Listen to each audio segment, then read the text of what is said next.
Well, good afternoon. Victoria Taft with you, the adult in the room. And welcome to those who are watching on Facebook for the first time. We finally got around to doing a live stream on Facebook. I mean, there's a lot of followers there. So I thought, well, what the heck? I always give you my shorts and the videos that we do here, and you might as well see it live and then go look at the other platforms when you're done. The other thing is that we, of course, are going on X and Spotify. We're not doing live, but that's our home base. And let's see, what else do you need to know? Rumble, live. YouTube, live. Welcome to all of you, and you are welcome to comment. A lot of commenters from YouTube. So that's where you probably get an opportunity to do that real time during the program. Today, we are going to talk about the National Guard shootings in Washington, D.C. last week, right before the Thanksgiving holiday. And we're going to talk to somebody who actually has a connection to the West Virginia National Guard contingent in Washington, D.C. that day, knows a lot about it. He's written a book, as a matter of fact, and I'm looking forward to speaking with him about that and how this whole National Guard thing works. Also, one of my favorite guests of all time, and I think he's been on, this might be his third time on, and if it's just his second time, it's because I've been pining away to have Sam Faddis on the program again. He's a former CIA spook, Middle East expert. He was the first guy with a band of guys in for before the Iraq War. You know what he was doing? He was looking for weapons of mass destruction. And you're not going to believe this, but if you stick around long enough, I'll find out from him if he ever found any. And, just one of the big mysteries of intelligence work and lying our way into wars, if that's the preferred way you'd like to hear it. Okay, a couple of things before we get to our terrific guest who's coming up in just a couple of minutes. And it is something that, as a matter of fact, I was watching Tim Pool last night on Timcast, and because Shelley Boufarage was one of his guests, and she, of course, is Honey Badger Mom. We know her from the West Coast to Mest Coast, and I just wanted to see what she was going to do. She did a great job, and it was fantastic. But one of the, hello. Nice microphone. It is a nice microphone. Anyway, so I do that at least once every 10 shows. So just get used to it if you haven't been watching. But anyway, so I saw this because I saw it for what it was when I saw it on Tim's show. And of course, he did too. But I'm gone a little deeper into it. And I want to bring you into it before we get to our guest as well. And it is these billboards that are up and around in the United States of America, outside of the military installations, bases, and Camp Lejeune to Fort Benning, all sorts of things. And the questions are, hey, this isn't what you signed up for. That's what Trump's doing to you, basically. What do you think he's trying to do, getting you to do something for which you are not qualified and you are not allowed to do under U.S. law? That's what they want you to think. Here's another one. I'll remove that one and put this bad boy over there. Did you go airborne just to pull security for ICE? Not what you signed up for.org. I'll get to that in just a second. So this is an attempt to dispirit our troops, to make them think twice about taking orders from anybody that Donald Trump would ever send them.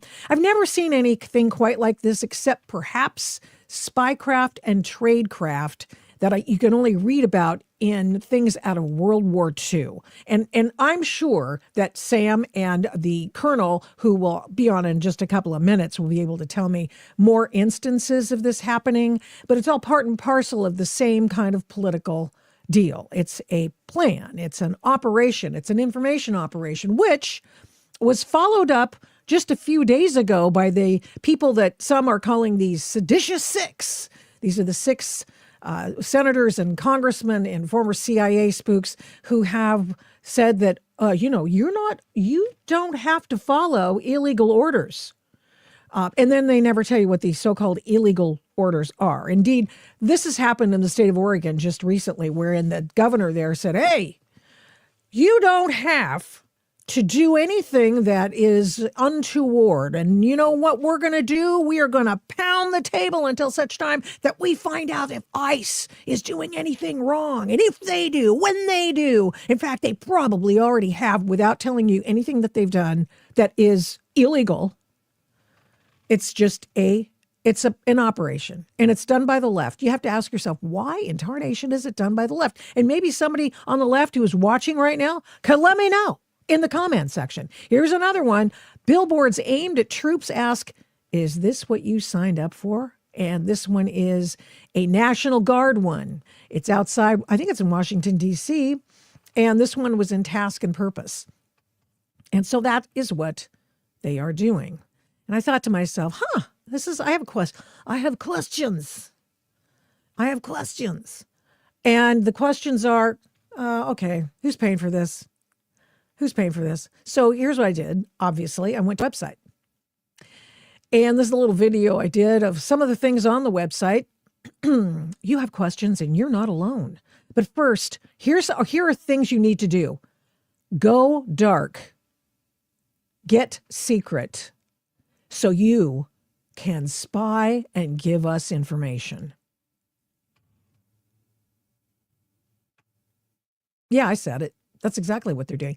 Be sure to access resources from a personal device, not a military government computer, an email account, a mill count, or phone or Wi-Fi network. No, you can't do that. Don't do that. Don't be stupid. Get a Proton Mail account. I have one. I have a Proton Mail account. And why wouldn't I? And get on Signal for encrypted texts and calls so we can get in touch with you. Okay. All right. Why would they be doing that? What's the purpose of that? And you got more. Virtual private network. Get on a VPN, everybody. Got to do that. I sort of paused there. Let me just squeeze up a little bit with my NordVPN. Oh, okay. Support resources for service members. And this is a group called About Faces, all under the same umbrella. I tend to say things. Hey, Jordan Grant, how are you, buddy? He's listening in the Pacific Northwest. GI Rights Hotline. And the National Lawyers Guild. The National Lawyers Guild is always everywhere all at once. And I looked up because I have spoken with on this program the experts on these chasing the money, finding out, following the money, Seamus Bruner. And also I've talked with Ryan Morrow, and he has also given us insights into the National Lawyers Guild, because the National Lawyers Guild are the green hat wearing dudes in vests and dudettes who are outside the ICE protests and taking down any possible exculpatory evidence on behalf of their clients, which are the violent protesters. And they also, thanks to the generous Soros Foundation and others, they have lots of money to bail out people from jail. And they have money to give the people who are buying supplies. You know, they always have that mutual aid station in Portland. When I went there before they took it down, they had a mutual aid station. And the mutual aid station was several feet long, 50 to 60 feet long. And it was full of nice food, probably from elephants in Portland. I mean, it was really nice. Maybe it was from Safeway. I don't know. But they didn't make it. They bought it. And they had free food for the protesters. Come on out. We'll pay you free food. We'll also pay you, if you get arrested and, et cetera. And so here we go. We've got Seamus Bruner talking about these kinds of entities that come to the aid of people like this organization putting billboards out there, and this organization giving aid and comfort to Antifa. We followed it to the top of what we are calling the protest industrial complex, or Riot Inc. is the term we've come up with. And I said, like every corporation, Riot Inc. has many divisions. Yes, it has the boots on the ground foot soldier division, which is Antifa, but it also has a communications and PR division. It has a very well-funded legal division, and it also has investors like most corporations. And so we really focus on the investors of Riot Inc. That would be, of course, the Soros Open Society Network. There's other funding networks that a lot of people haven't heard about, like the Arabella Funding Network, Arabella's huge. Tides Funding Network. Tides is huge. And there's also foreign investors, like Neville Roy Singham is a name that people are starting to become familiar with. There's also the Swiss billionaire Hans-Jörg Wyss. He's pouring in tens of millions, hundreds of millions of dollars actually into the American political process. And many of those dollars go into Riot Inc. And so it's important to think about Riot Inc. as, yes, it's got Antifa, but what about all of the other divisions that are helping foment this chaos, enabling the violence, funding it in many cases that we found? And so that was really the message to President Trump. And I think what he found most shocking is that these investors, these local ones like Soros, we also mapped out the Rockefeller Funding Network, they get taxpayer money. And so there is an indirect path from your pocket to the pockets of the protesters and rioters. Wow. And these are the people who are trying to get you to supporting the efforts to help clean up the cities and to support the ICE officers and Border Patrol and all those things that are going on. And, you know, if everybody has an opinion about whether or not the National Guard should be there keeping things safe while other federal officers do other things, you can have an opinion about that. But what's nefarious is that there are organizations that are openly trying to undercut that, who are trying to dispirit Americans and devalue the worth that our men and women in uniform have. And one of the instances that we just saw, of course, naturally, the other day was the National Guard shootings.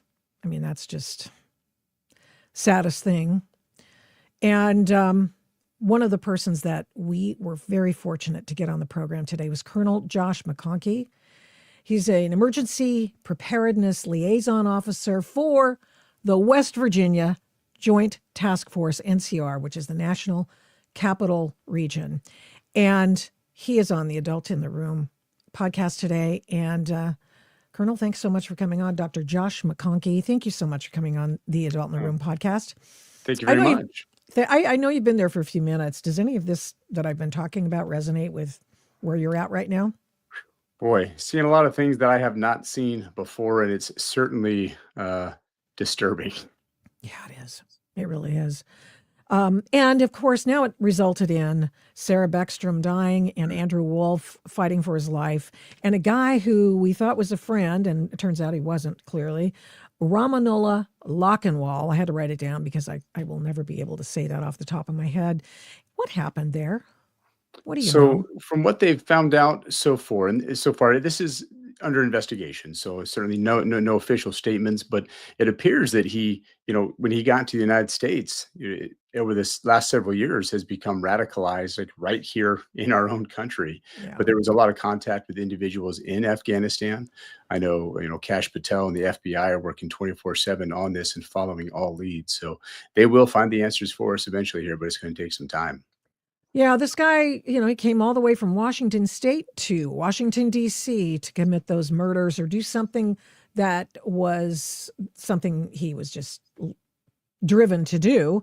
And I guess since he was a Muslim and he was a person who was Taliban or very far ISIS related, that he had it in him to do that. And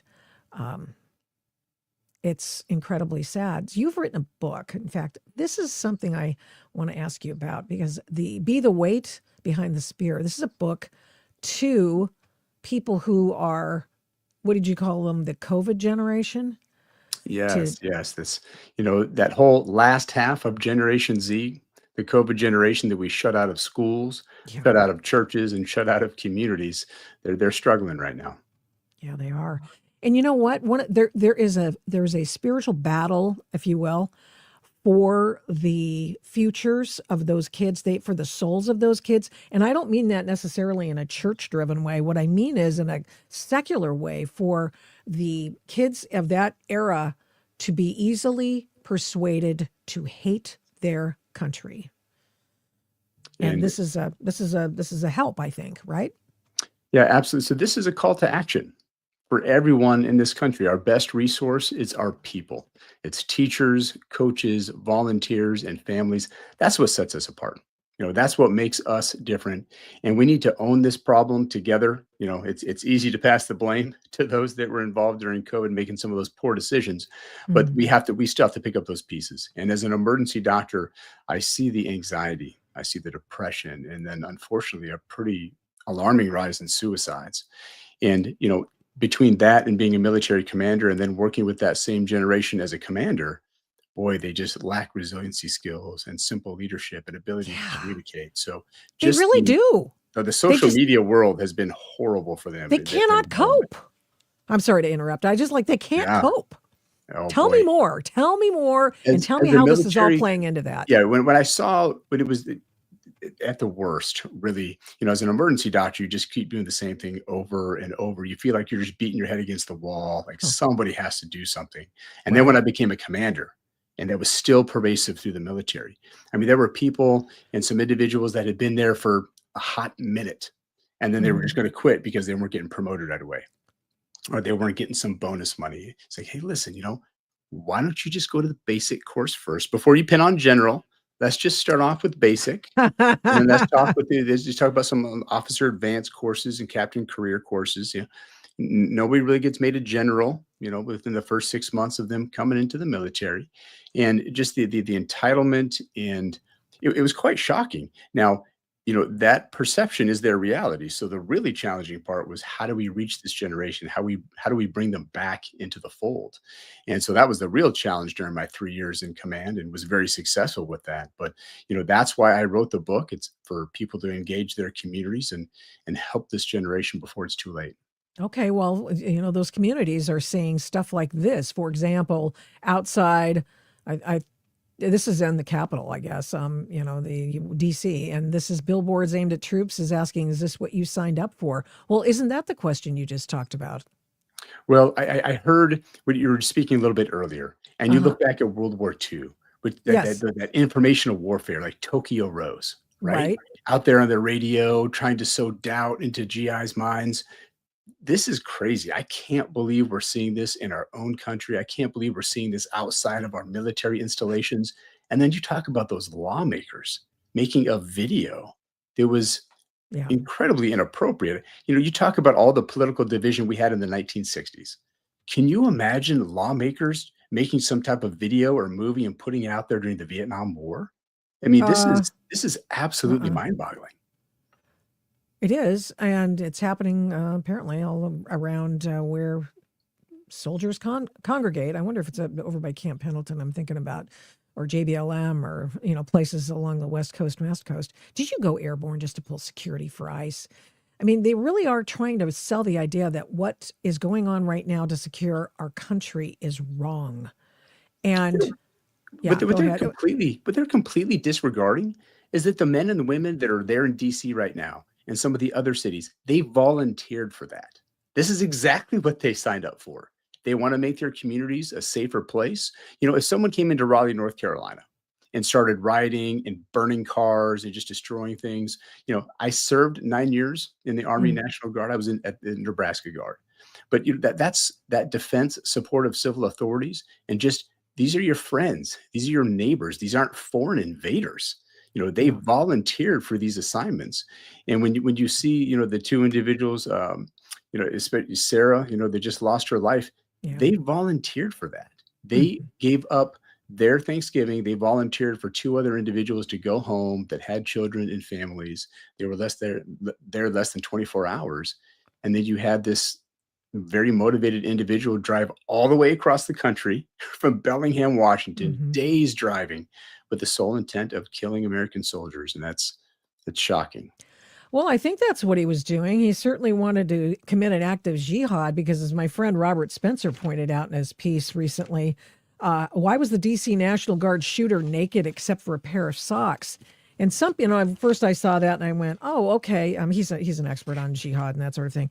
And I thought, well, it's because that we are told now, because there are so many hidden operators that came over the border over the past 4 years, in addition to now these people from Afghanistan, and they some are just jihadists. It's, they believe that part of the Quran where it says, well, you know what? I don't know. I can't remember. You probably know more than I do. I can't remember if it's the Medina portion or the Mecca portion where it embraces the idea of jihad, or if it's just the hadith, and I can't remember.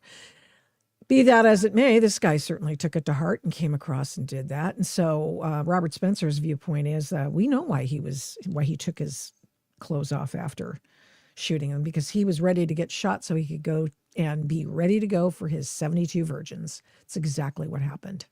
Is that wild? I mean, it's incredibly disturbing is what it is.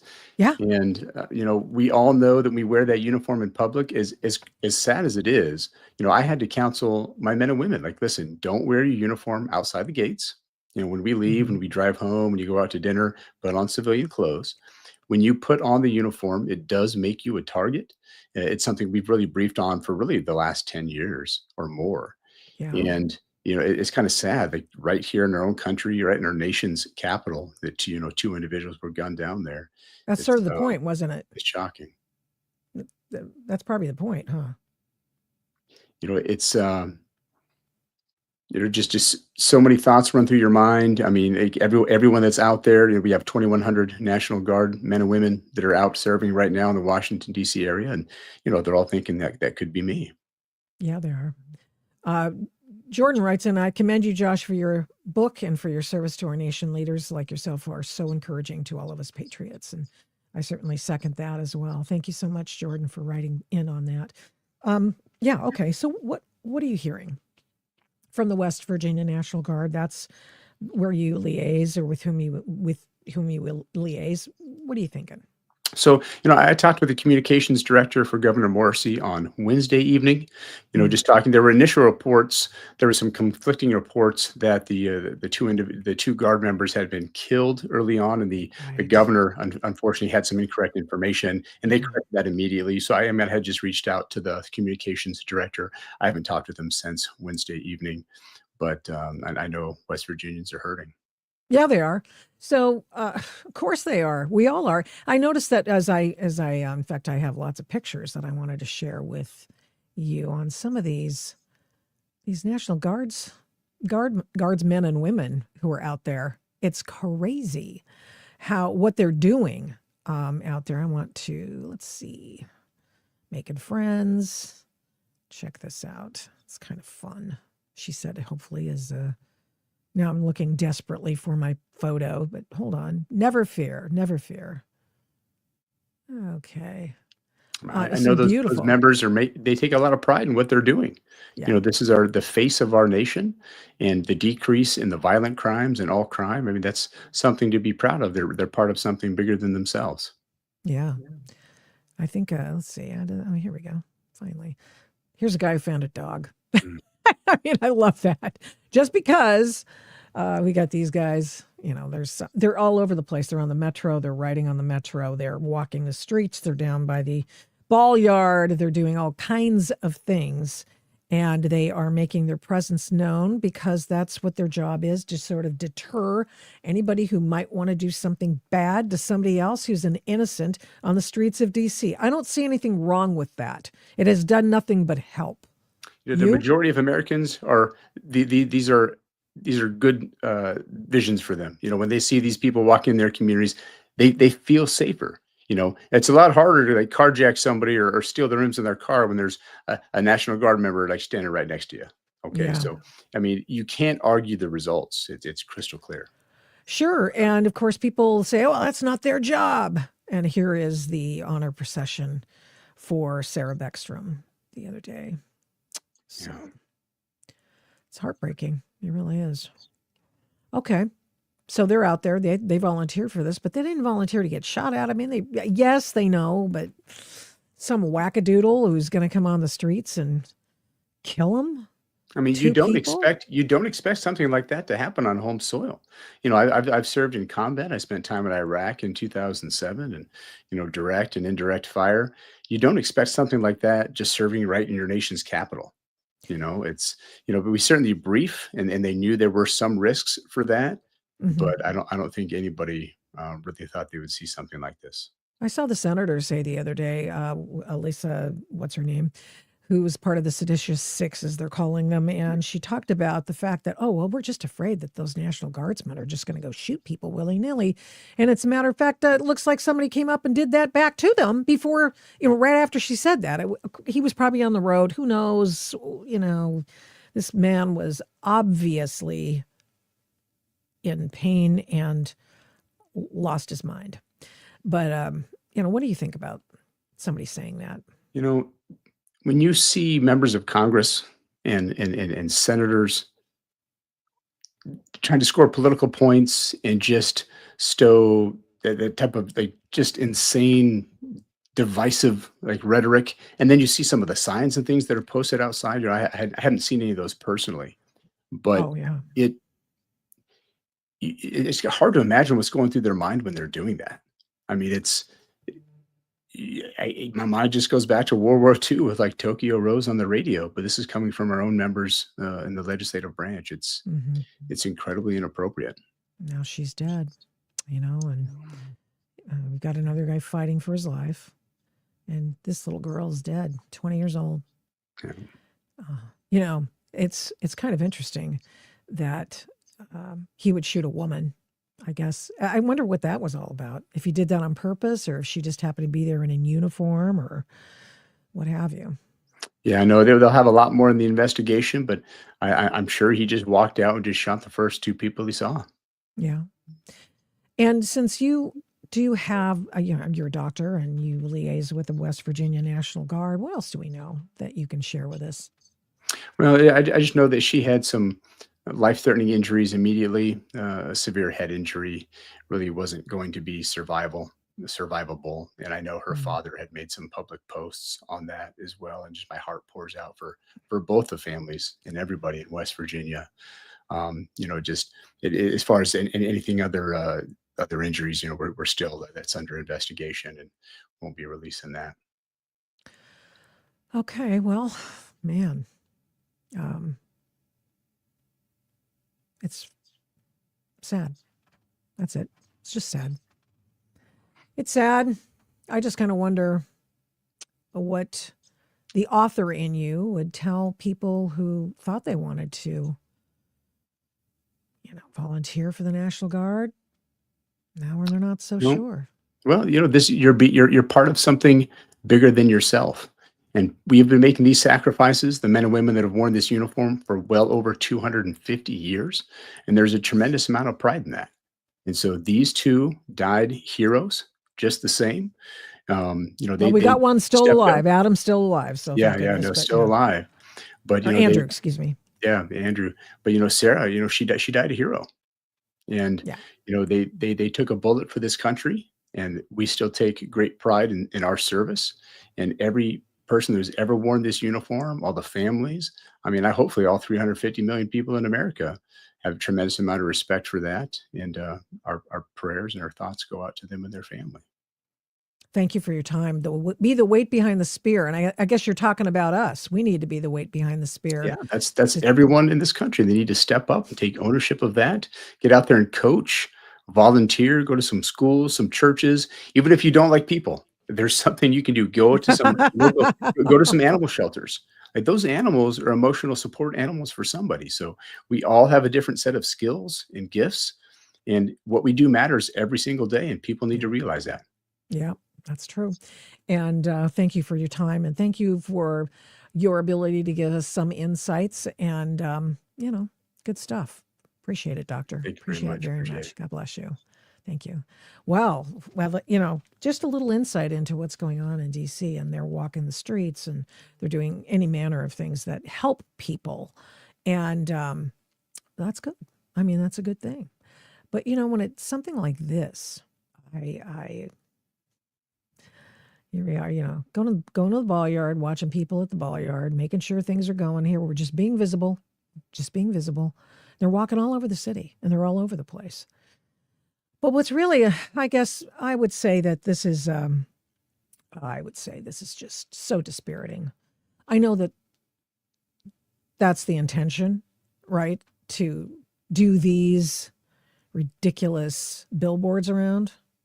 They started in September. Then we end up with a seditious 6. And now, trying to persuade people that this administration and this country are no longer worth fighting and dying for, and the principles are not worth fighting and dying for. And indeed, they're going to leave a big vacuum. And what comes in, people will just go, well, I don't want to have anything to do with this. And guess what happens? It creates a vacuum. And who fills that? Power seekers, people who want to. And honestly, the only time I've ever seen, when you talk about the people who did this, or for example, the National Lawyers Guild, come on. It's a communist organization. It is. I'm just looking at my little cheat sheet here. It is a communist organization. That's what's happening. It's a godless communist organization which has sought to undermine the foundational principles of the United States of America forever since their inception. That's why they had all these people. They had the trials and the Red Scare and all that stuff. We don't want to do that again. We just want to be able to politely but very firmly say, get the hell out of here. Out of my face is what I'm referring to. Okay. Well, one of the persons I really enjoy and have had on the Adult in the Room podcast before, it is Sam Faddis. He's a former CIA, he's retired CIA spook. He led the team into Iraq in advance of the 2003 invasion of Iraq. He's been there, done that, got the T-shirt. I didn't realize that he was the CIA's counterterrorism center. And he's also a former JAG. I did not know that either. So I imagine that a guy like Sam Faddis might have something to do and say to those who would, on the seditious 6 bunch, when they say, well, you know what? These guys, they should go talk to their JAG officer before they take an order. How are you, by the way? Thanks for coming back on. I'm doing well. I try to hide that whole JAG thing. That the fact that I'm a lawyer is the real skeleton in my closet. The CIA thing's not a big deal. I did. That's why I was surprised. I'm like, what's a lawyer doing in the CIA? Well, it's a good thing, though. Gives you some idea of. You were a prosecutor? Were you a federal prosecutor? When I spent most of my time as a JAG officer, actually as a defense counsel, defending those who defended America. That's great. That was a busy time. Yeah, it was. That convinced me to hang up criminal law, being a defense attorney. So I walked. Why? Because you lost your faith in humanity? No, because I won a lot of cases for a lot of guys who should have gone to prison, and I was tired of carrying that baggage around. So I've heard that before from people. After Yes. a long period of time, I've heard that from defense attorneys before. And other defense attorneys go, I don't defend these dirtballs. I defend the Constitution. You have to. Your ethical obligations are clear, but the point is, at the end of the day, you're like, okay, that dude should have gone to prison for a very long time, and he just walked in. I don't want to be carrying that baggage anymore. So, but I'm leaving. Yeah, well, and then you went to the CIA and you wrote a book. I'll find your book and I'll put it up when I find it in my library of photos. And you've written several books, actually. But so what I wanted to talk to you about was our shooter.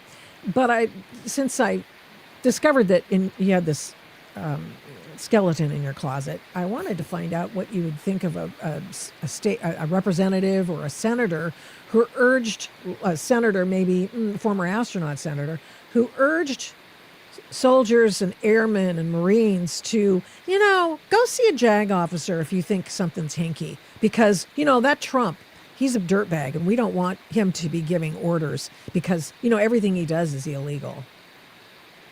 Yeah, well, look, what do they call them now? The seditious 6 or something like that? The seditious 6, yes. Yeah, look, it really irresponsible, and that's not strong enough. Reprehensible, right? What they said technically is they just stated the law, which is Right. if you're given an illegal order, you don't carry it out. Okay, I mean, if you've captured a prisoner and he's under control and somebody tells you to put a gun to his head and pull the trigger and kill him, that's a clear illegal order, and no, you shouldn't follow it. But everybody already knows that, and the military follows those rules, and all these guys are always taught that. And obviously the real issue is the implication in what they said was that the president and his men and women are giving illegal orders, even though they cannot provide any evidence of such. So, you know, the unstated lie here is that there are such illegal orders being given. Right, exactly. But what really rubs me the wrong way as a guy who, you know, I came from a military family, I've been in the military, I've been around the military my whole life, is you're potentially jamming up guys in uniform here, right? Because in the military, if you do not comply with a lawful order, you can be court-martialed and sent to prison for that. It's not a democracy. The captain tells you to do something, you don't get to say, I need to go consult my counsel before I do that. If you don't comply, you can go to prison. So, you know, some guy watching this video decides, oh my God, we're being told to do illegal things, and doesn't comply. Well, the seditious six are not coming to his rescue when they send him off to the stockade, right. when they screw him over Yeah. for this. It's, you know, again, at best irresponsible, but really inexcusable. I mean, they know exactly what they were doing, and somebody, and you know, whether they should be prosecuted for that or not is another issue. They should be disgusted with themselves, ashamed of themselves. There's no defense for it. Yeah. The guy who, I was gonna do a follow up on that, and I just don't know that the state of Oregon. I just wrote a story yesterday, and I was having fun with it. Okay, because you could do that at PJ Media. We all have opinions, and we all have opinions, Sure. and so I did it. I did the old dipsy doodle, and I said, well, obviously that Trump and Pete Hegseth are doing the right thing by wanting the National Guard in the state of Oregon and sending ICE in to do their thing, because clearly they, even though they say they're going to do something, they're shaking their fists at these guys. They have not offered any proof that any laws have been broken. They're just bringing up the specter of the law breaking and trying to shake their fist at them and say, we're going to punish you if you do. Well, guess what? Nobody gave any example of any law broken whatsoever. So I said, hey, they say everything's, they're doing everything right. So I had a little fun with that. And Well, that's the thing. They can't. They make these accusations. They have no evidence. I mean, they've been confronted about it and said, okay, so this is a big problem, right? So you must have lots of examples of all these illegal things that these guys have been told to do, and yet none of them have been able to come up with a single such example. It really, it's more of this attitude, I think, of just eating away at the republic, at respect for the law. It's sort of, we're just going to take this fight to the streets. We're going to make wild accusations. We're going to encourage people to break the law. At the end of the day, in all of this is the part where you lose the republic. You know what I mean? You've decided to do anything the ends justify the means, and when you're all done, you're like, okay, well, you've burned the system down now. Like, stop. Be grown-ups here. right. You don't like the man's policies that's in the White House. Okay, fine. Then there's a mechanism. Stay within the confines of the law. Get people elected who have different ideas. Let's play by the rules. If we don't, in the end, we all lose, right? We got no country left. Now, MJ wrote in and said what the seditious six did was seed doubt in the minds of the military. That's not a good thing. Then also wrote, and it's very strange that one of the activated Manchurian candidates from Afghanistan went and murdered 2 National Guard soldiers in D.C.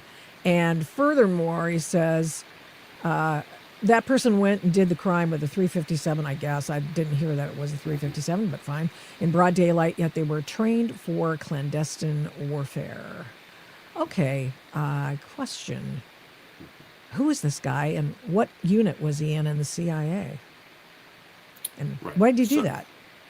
So this guy was a member of one of several units that existed in Afghanistan. Yeah. They were run by the Central Intelligence Agency, if you will, in cooperation with the Afghan intelligence organization. But I mean, we created that Afghan I was gonna say. organization. Okay, so this is a thing that is funded by, directed by, run by USG, by the Central Intelligence Agency. And the way that works is there are paramilitary officers within CIA, ground branch guys, typically referred to. These are always guys that came out of military special ops of one variety or another. CIA doesn't send people to boot camp. They go hire the guy who's been doing this for 20 years from SEAL Team 6 or whatever. And these guys are embedded, so our guys, these ground branch guys, train the Afghans, and they run the missions, and they direct this, and the Afghans in practice are working for them. What was this guy's job? What's the unit's job? To hunt down and kill and capture Taliban, and with a primary focus on leadership. So find intelligence, find out who's the Taliban commander in such and such an area, and then these teams go and find this guy and either bring him in to be questioned, capture him, not request to come in, or they kill him, whatever they were told to do, but that's what they did. This guy was part of that operation for years. And then when Afghanistan was turned over to the Taliban by Joe Biden, he and lots of other guys from these units were brought to the United States because obviously their life expectancy would not be particularly long if they stayed. As far as I can tell, having brought this guy to the United States with his family, and I assume this goes for all the rest of it, we more or less just dumped him at various locations around the country. It kind of sounds like And that. then we largely washed our hands of them. I mean, they were relocated, and ultimately this guy was set up and put in an apartment with his family, but there was no real continuing contact, and CIA certainly appears to have completely washed their hands of these guys. So again, I don't want anybody to misinterpret this. I'm not making excuses for this guy. He's a murderer. He should be tried, convicted, and executed as far as I'm concerned. But from a standpoint of taking care of ourselves, it's not a real smart thing to bring hundreds of these guys to the States, Yeah, no doubt. dump them all over the country, and then basically break off contact and leave them defend for themselves.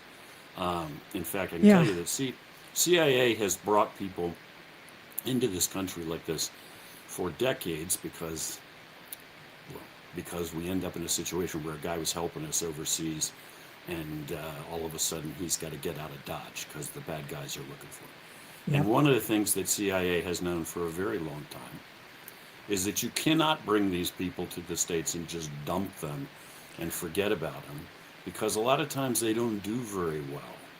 They basically implode and they fall apart.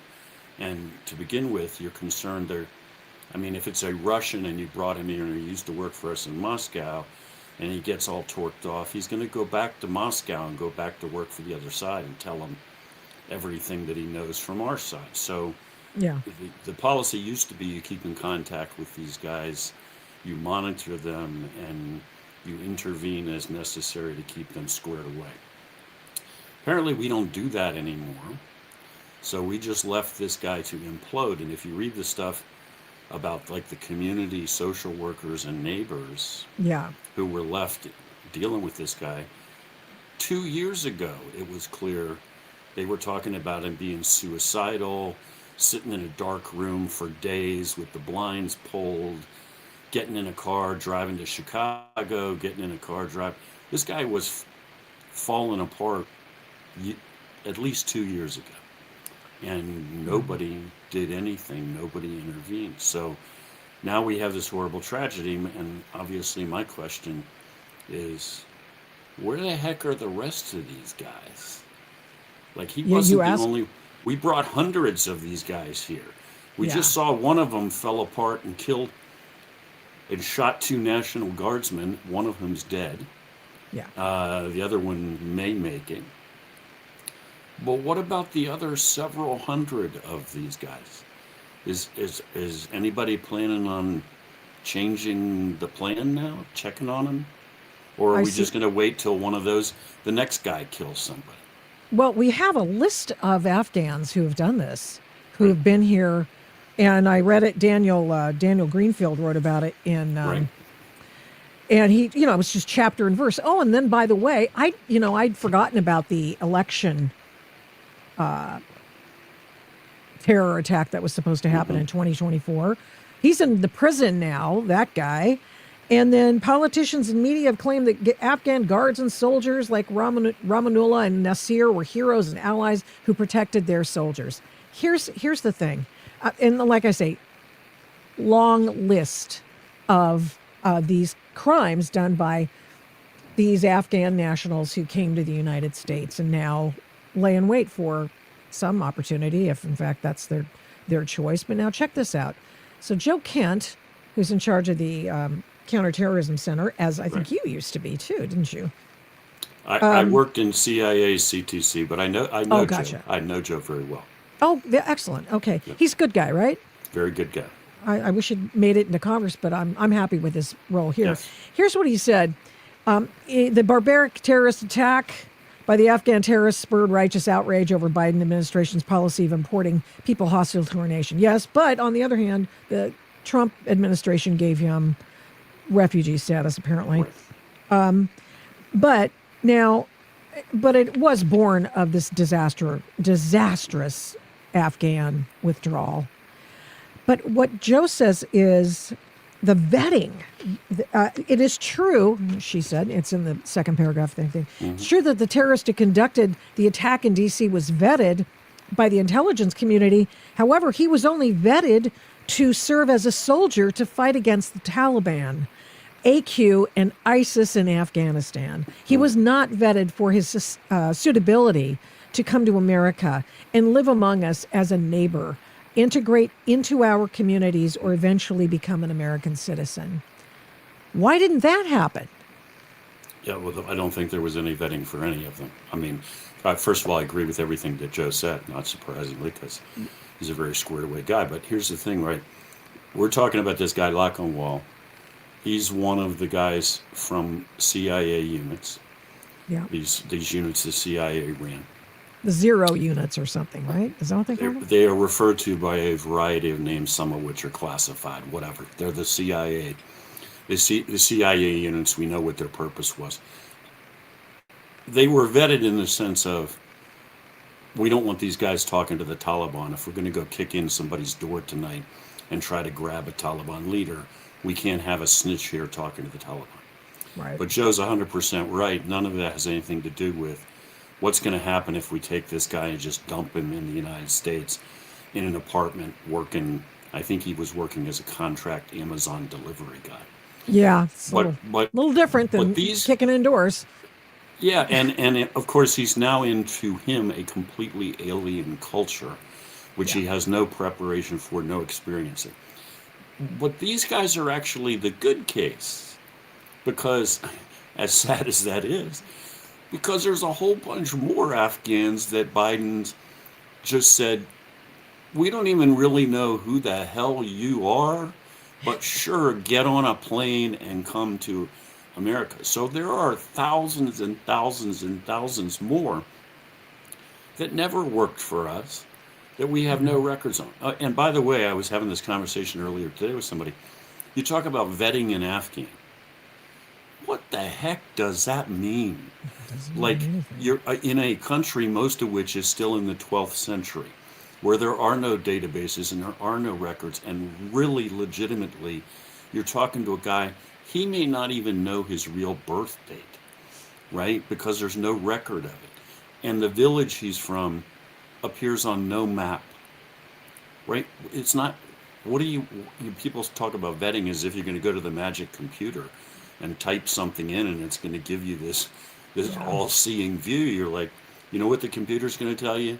Nobody has any records on this guy. Nobody ever heard of him before. So your guess is as good as mine as to whether he's a really good guy or a Taliban assassin or just he's crazy. There's no record because no records exist for most of them. Yeah. You know, do you ever? I hesitate to say this on the air, but I mean, do you ever pay attention to Sarah Adams, who is looking at some of these bad actors, such as the people chasing down the people who did Abbygate and that sort of thing? Mm-hmm. And I just kind of wonder, she believes, and I imagine that there are others who believe this as well, that there are a lot of people in our country who've come over on those planes or across the border or what have you, who are sitting around waiting to do an act of terrorism.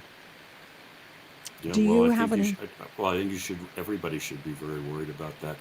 But here, somebody was asking me again earlier today, so how many such terrorists do you think are in the country? And I think there was some lady who says she used to be in the CIA, who claims that there are 1,000 Al-Qaeda operatives here or something. Uh-huh. And my response is, there might be 1,000. There might be hundreds. You want to know what the really terrifying aspect is? Nobody knows, and nobody is trying to find out.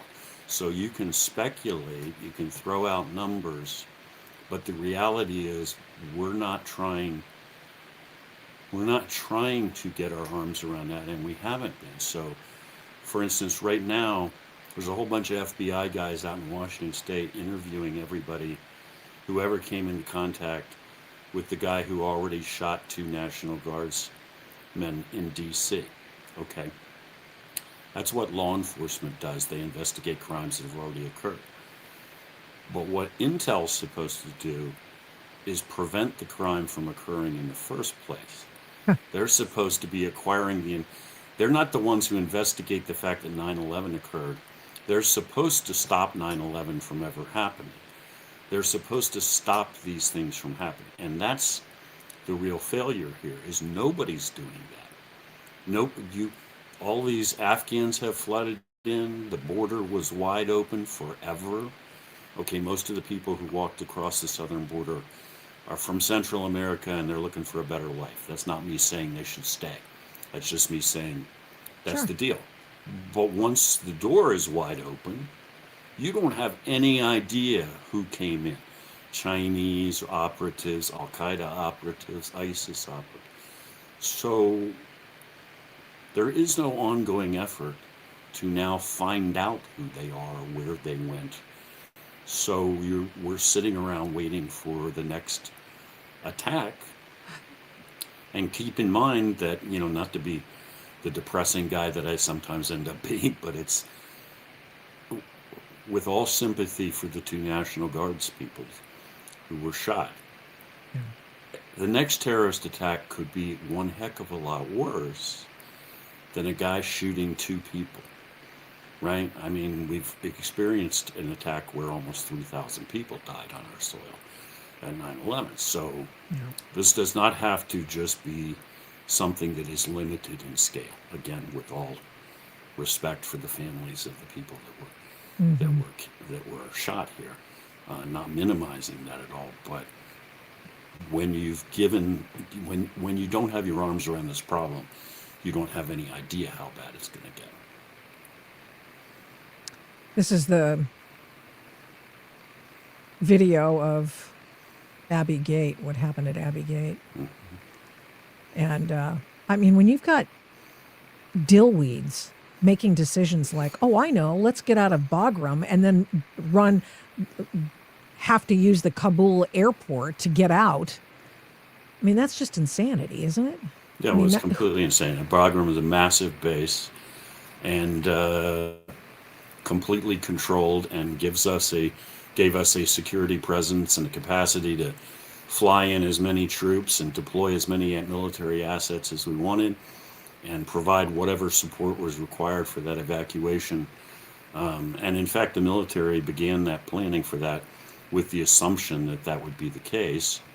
And as I understand it, 18th Airborne Corps down at Fort Bragg was way down in the weeds on making that plan when the Biden administration told them, we're not doing that.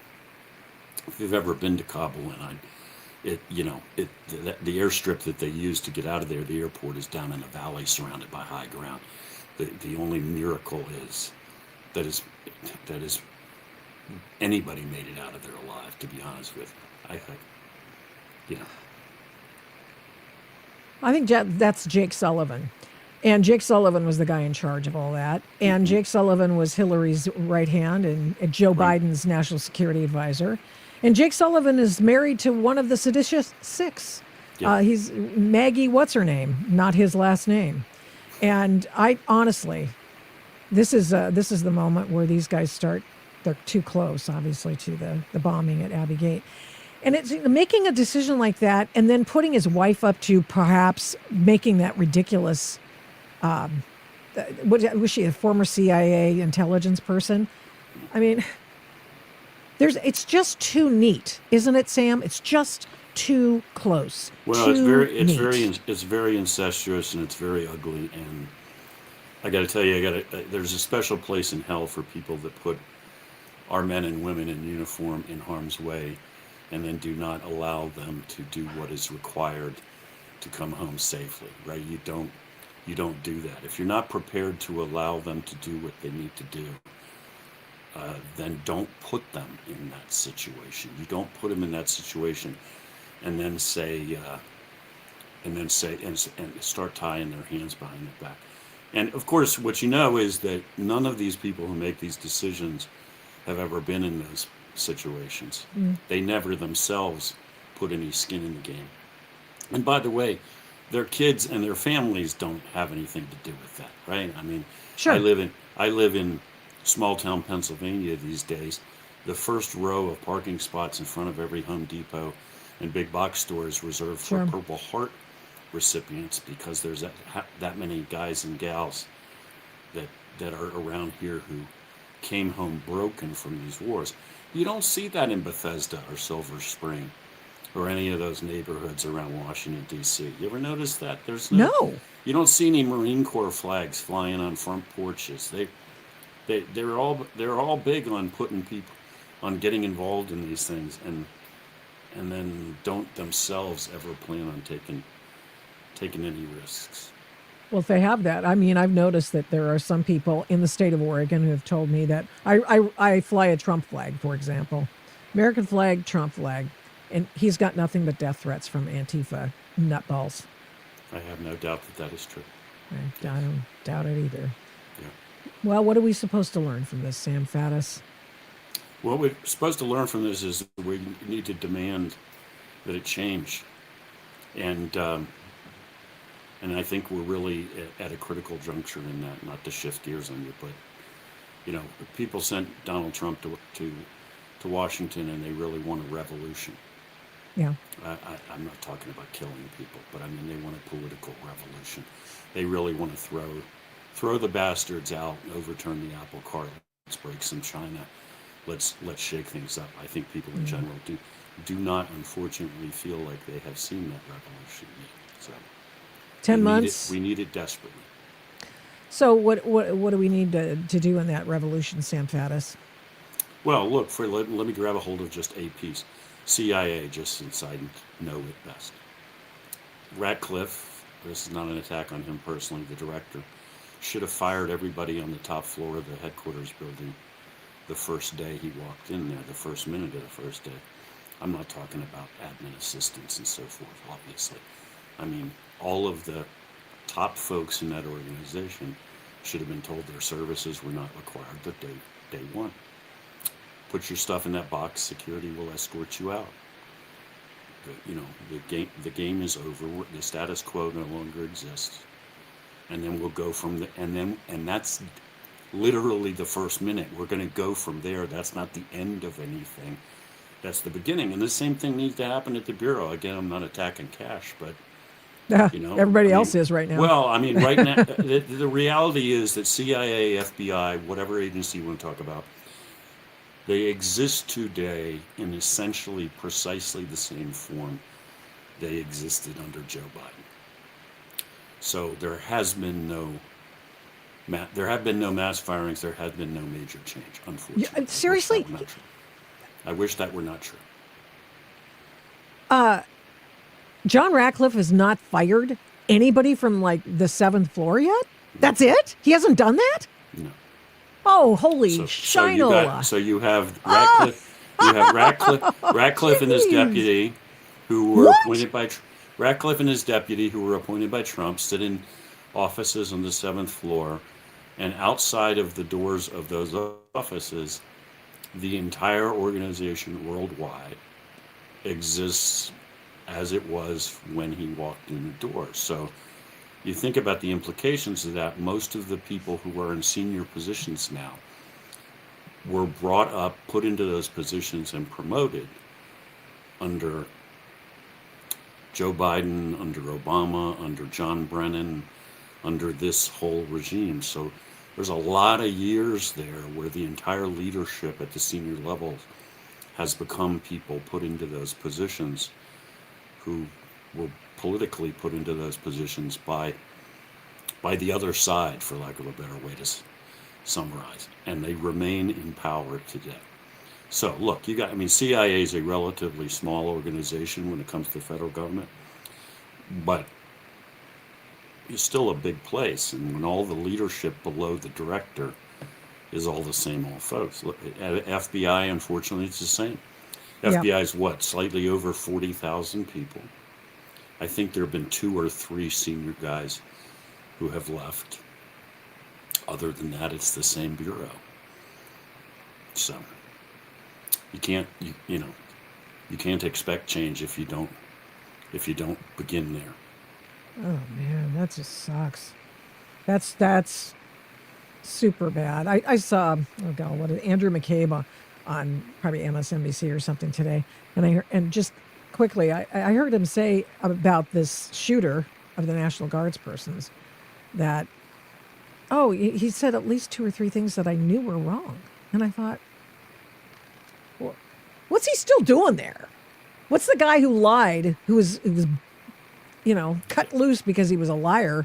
What's he doing on that station? And then furthermore is he doing just giving misinformation? Some of it was good, I'm not going to lie, but it was just ridiculous. Yeah, well, and understand that if we're talking about collection of intelligence domestically, in other words, who are the guys who are supposed to go out and find these terrorist cells on U.S. soil and stop them from doing something? Yeah. That's actually not CIA.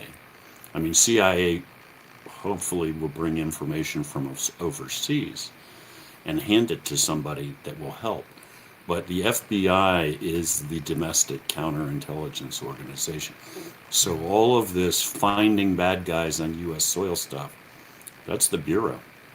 That's not just practically, by law, that's the Bureau. I like the idea of just tossing people out if they don't like us. Bye. I'm all for that. We should toss people out at CIA, and we should throw a whole bunch of these people we've allowed to come into the country out. Yeah. Mass house cleaning for the United States of America. Sam Faddis, thank you so much for coming on. And where do we get in touch with you, Mr. Faddis? How do we find your the easiest way to find me is to go to the magazine that my wife and I and some other former Intel guys run online, and the magazine, andmagazine.substack.com. And that'll take you to everywhere else we are. Okay, excellent. Well, thank you so much. Appreciate it. Thank you. Good talking to you again. Great talking to you too. And let's do it again. I pray that we can. Well, that's amazing. Can you imagine the fact that they are not cleaning house at the CIA? They're not cleaning house at the FBI? That's just insane. And yesterday there was a big story, and it was on Fox, which, is saying something really. And Laura Ingraham, I really appreciate her and her ability to sort of chase things down. She had Miranda Devine on, and she was talking about Miranda's story that was in the New York Post, that people are complaining about Kash Patel and talking about how they think that he's just an empty suit and that they need a little bit more from him. But if you think about that, Who is that saying that? I trust Miranda's reportage, her reportage, and I appreciate the fact that she's got sources everywhere. They come to her. And I just wonder what it is that these people have done in the past, and maybe Kash Patel, instead of getting run out on a rail, should run them out on a rail. Obviously, these are anonymous whistleblowers, but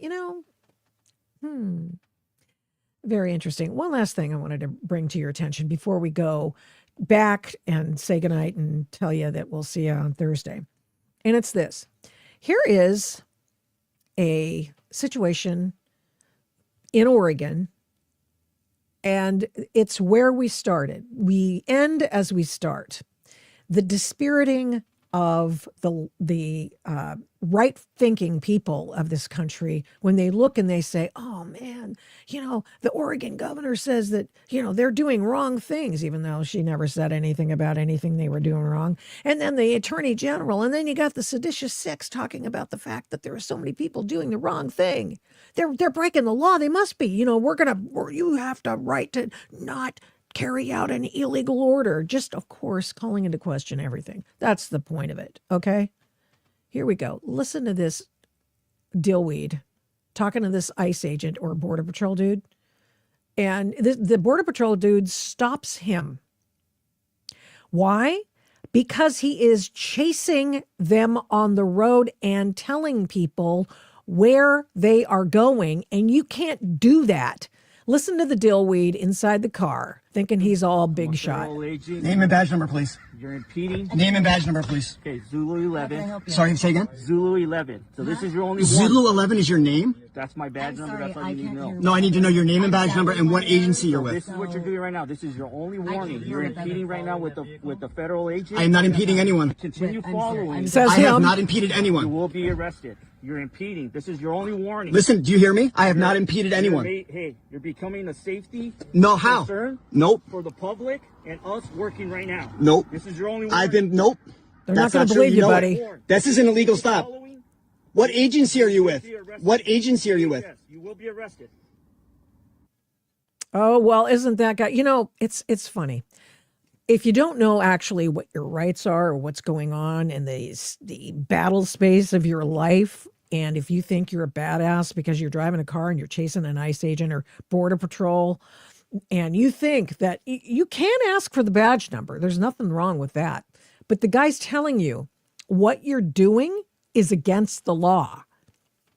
And I'm just losing count of how many times I've seen one of those press releases out by the Oregon and or California or Washington U.S. Attorney's Office in which they say impeding a federal officer is a felony, serviceable of your time for 5 freaking years in the doggone prison. This is not child's play. And that's happened. It happened again. Where was that one? Was that, I think that was in Washington that we just played that video last week or something for you. And it's all just, you're not the boss of me, says the ICE agent to this guy. And you got to know what your rights are. And your rights are, you can ask him what his badge number is, fine. And that's great. And if he tells you that what you are doing is breaking the law, you know what they say? You know what the old ACLU used to say to people? And they don't do it that very much anymore. I guess they've been sort of crowded out by our friends over at the National Lawyers Guild, the green hat people. They used to say, look, step aside. If you don't want to be arrested, step aside. Just hold your powder, come back, talk to us, and we'll tell you whether or not what he said was legal or not. And then we'll go from there. Otherwise, shut up and do what you're told, basically. It's kind of crazy. It really is crazy. You're not the boss of him. He actually knows the law better than you do. I bet you he's been through many times where he's been told what the law is. And, if you ever have any doubts about what your rights are, this is not pertaining necessarily to federal officers, but just general to the cops on the street. Go watch that video, which changed my life. And I'm a civil libertarian, and I didn't know some of this stuff. And that is never talk to a cop, never talk to a police officer. And it's a lecture in a law school conducted by a lawyer and a cop. If you haven't seen it, it's amazing. Maybe someday we'll go over it. Anyway, I'll talk to you on Thursday. We'll have another live stream. And of course, as always, we will make sure that this edition of the Adult in the Room podcast is put on all the rest of the platforms. Spotify, blah, blah, blah, YouTube, Twitter /X, Facebook now. We're going to do that. And I think we're going to do TikTok because I guess as long as I don't have to download it, I'm fine with that. A bunch of Chi-Coms. No thanks. And let's see what else. Yes. Look up and make sure that you take, figure out where you are, and heart out and strive to be the adult in the room. Please pass it on. Get your notifications, subscribe, share, all that stuff. It really does make a difference. And it makes the difference out of all. Thanks again. See you Thursday. Thank you so much for watching and listening to this episode of the Adult in the Room podcast. We do not take you for granted. We appreciate every single person who tunes in every week to listen and watch this program. We're here every Tuesday and Thursday, live streaming on Rumble, and then on every other podcast platform shortly thereafter when we can port it over and get it over there as soon as we can. All the shows can be found at victoriataft.com, where the censorship regime has been banned by me. Follow me on social media at these names: Victoria Taft, the Adult in the Room podcast, and the Victoria Taft Show. Send media inquiries, or any others for that matter, to victoria@victoriataft.com. And here's a big ask. Would you please subscribe, share, like, comment, recommend, and give this program a 5-star rating where you can? We really appreciate it. We do not take that for granted either. Follow my work at, you guessed it, victoriataft.com. PJ Media, I write tons over there. Flamingo Audiobooks, and of course the radio. I don't do this alone. This show is produced and engineered by Overall Media. 1A Cast is responsible for some of the Adult in the Room podcast's imaging. Logo design by Hageman Creative. The Adult in the Room podcast is produced at Flamingo Road Studios. All rights reserved.